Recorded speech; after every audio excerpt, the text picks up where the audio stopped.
I never thought I'd be the kind of guy that would smoke cigarettes. But pain has a funny way of making you do things you never thought you'd do. Growing up, for some reason, I knew that smoking was bad for you. My grandparents, my parents, like every grown up I knew smoked cigarettes. I mean, it's crazy how weird cigarettes can be. I mean, everybody smoked in the house back then. And when we would move houses, we moved a lot. Anytime you took a picture off the wall or something, you could see the outline of where the picture used to be because the nicotine just kind of covered the wall. I don't know about the nicotine or the tar or whatever. This yellow film just covered everything. But when you took the picture down, you could see like a clean wall behind the picture. It was crazy. As I grew up and got older, my grandma got emphysema, and I was sure that she needed to stop. And I think everybody's sure now, even without people having emphysema, that they should stop. But it just so happened that she got emphysema. I didn't know what it meant. I just knew that she needed to have an oxygen tank and that she couldn't go very many places because she needed oxygen so much. I remember in high school, she lived in this trailer park down the road, and I would go visit her, and she'd have her oxygen tubes hooked up to her face. And she would go out to the back porch and smoke a cigarette with the oxygen tubes on. And I would just be so baffled at why she was smoking. It's just, I was totally against it. I mean, I would hide and throw away her packs of cigarettes. It was tough. Another person in my life, much more past this, my father, my stepdad, it's like my dad. He raised me since I was a kid. He got lung cancer. I'll probably talk about him another day, but it came from smoking. Back to my grandma. As I graduated high school and such, I went into the military. I joined back in like 2004, went on a deployment, came back, went on another deployment. In between deployments, I'd come back home and visit the family. And every time I left, I had this feeling like this may be the last time I see my grandma. Now, I think everybody that has any sort of decent childhood grows up being spoiled by their grandparents. And so they have a pretty good connection with their grandma. I think mine might have been a little bit more special.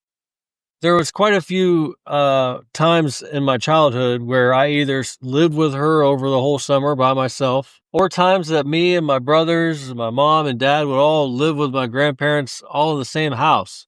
So there were a lot of times where I got to spend tons and tons of time with my grandparents, and my grandmother, I think I was her favorite.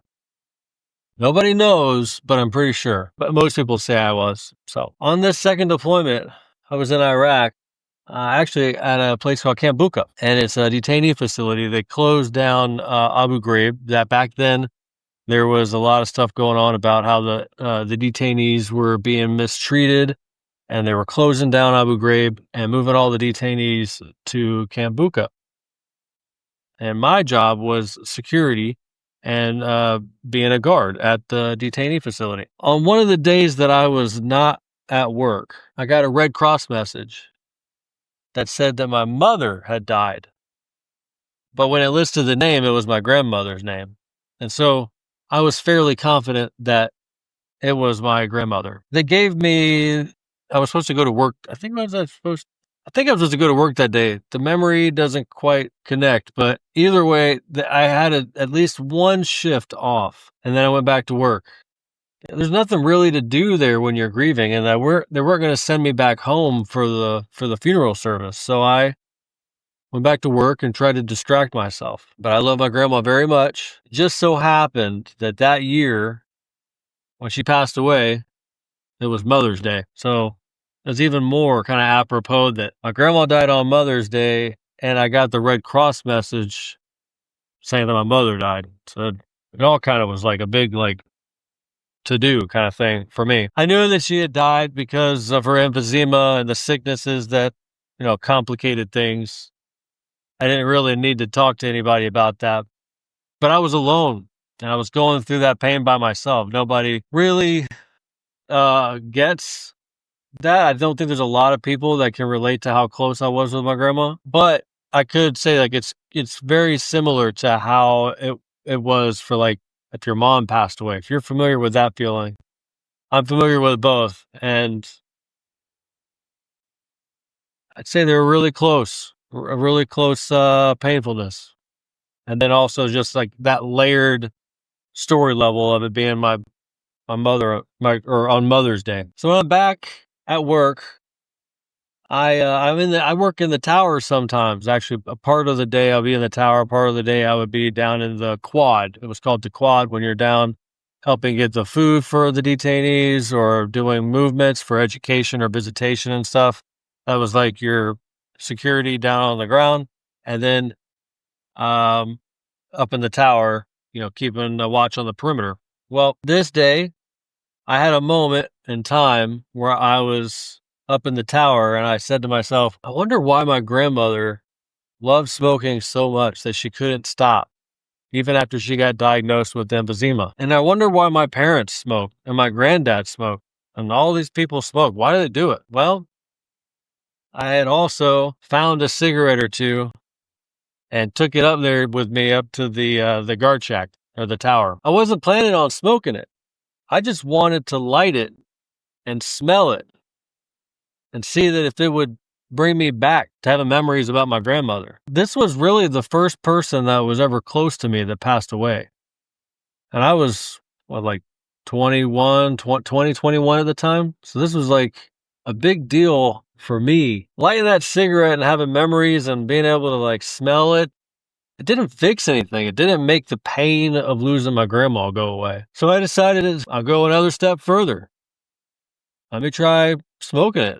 Maybe just take a drag, Took the drag. I coughed. I thought, well, until I do it right, it's probably not going to have the same effect that they got. So I challenged myself to learn to smoke cigarettes. And once I finally got it, I was distracted. Once I was able to take one good inhale and one good exhale without coughing, I was distracted from the pain that I had of losing my grandma. Now all I can focus on is how cool it was to be able to breathe smoke and make smoke rings and taste all the different flavors of different smoke stuff. I don't know why I kept going. I just kept going. I got to a point where I guess I enjoyed it. And I told myself I would quit after I got done with this deployment. These deployments that I would be on were about 6 months or so. My grandmother died roughly halfway through the deployment. So I smoked for a few months. I said I would quit when I got home from the deployment. And when I got home, I didn't quit. I was physically addicted by that time. So I was not happy with it, but I do have to give some hope. I did end up quitting, and I'm going to tell about that in future videos, but I just have to say that sometimes pain makes us do things that we never thought we'd ever do. I had all the right knowledge to know that smoking was bad for you. I had all the motive and all the justification of being angry about smoking and how bad smoking was for me. I fought with my grandma about her having the oxygen tank and her not being able to travel because it was too high of elevation and just all kinds of stuff. All the evidence was there to push me in a direction of not smoking cigarettes. But pain did this weird thing of pushing me to do something that I wouldn't normally do. And smoking is not the only thing that affects people, that people turn to when they're in times of pain. Some people turn to drugs, alcohol, eating, like food, sex, porn, all kinds of things. Some people turn to good habits, not just bad habits. Good habits are probably good to keep, but some people choose destructive things, and smoking was destructive. But I have to share with you, it didn't fix anything. It just created a distraction. And what I learned is that you actually have to face the struggle, you have to face the emotions, you have to face the pain, and you have to work on healing. It wasn't until over a decade later that I was able to quit. So I want to encourage you that if you've started smoking or if you have a bad habit, you're not a bad person just because you picked up a bad habit. I don't know I did kind of think I was a bad person. I hid it for quite a while at sometimes, but you're not a bad person. You're just struggling. Or you struggled at one time and then now it's just hard to kick this habit. I personally think that most people that turn to these bad habits, they probably had something traumatic or something painful happened to them at some point, and they might subconsciously have not known that like they were going to go do this thing, and it was because of whatever pain or trauma or stressors there were in their life. They might not have correlated the two things together, but I believe that especially when you know something's bad for you and you turn to it, there's powers that are beyond our complete understanding in those moments. So I want to encourage you that there is light at the end of the tunnel. If you're open to sharing, I'd love to hear your struggle in the comments. And if you're interested in hearing the rest of the story about how I quit smoking, please subscribe and follow. Outside of that, this is the first video of this series, but there's probably some other videos that I've made that you might like. So please subscribe for that reason. Also, YouTube says you might like this video. And if you don't like that video, check out the most recent video I've done. So I hope to see you in a future video where we're talking about all kinds of stuff, self-improvement, struggles, tactics, all kinds of different things. So check out the next video and I will see you there. Bye.